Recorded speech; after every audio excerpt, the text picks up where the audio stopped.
Hello, good morning mga kadogo. Pasensya na kung medyo matagal tayo hindi nakapag-vlog. Medyo marami lang nasikaso and medyo naging busy last days.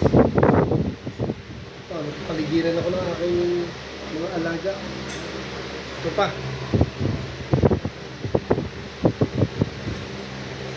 Update ko lang kayo kay Pickles.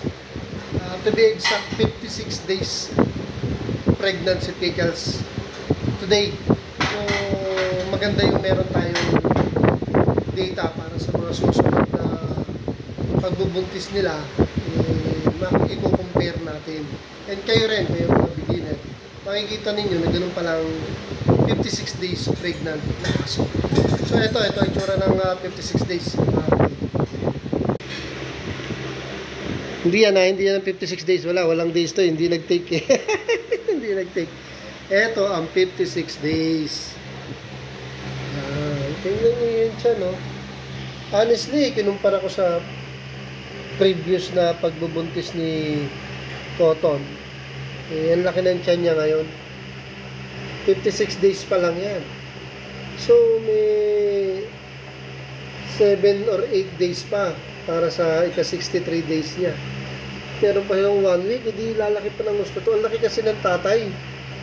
Talagang pure na tie line ang tatay nito, yung balak. Maganda talagang aso po yun.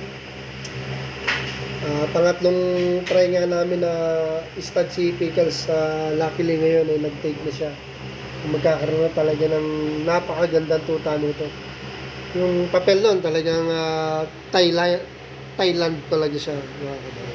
Ito may papers din to, mga kadogo. Pure woolly naman ng nanay. At nakita naman natin yung mga nakarang anak nito maganda. Lalo na yan, ganda-ganda ng tatay talaga. So yan, mga kadogo, pinakita ko lang ang 56 days. So malapit na yan. Kaya yan, mga kadogo, 56 days. Baka pag nag 60 days na to, dito na ako sa baba matutulog. Kaya hapon kasi nakakaramdam na rin ako ng nakaiba sa kanya. Yung pagbabago baka ako mapaaga ang panganak.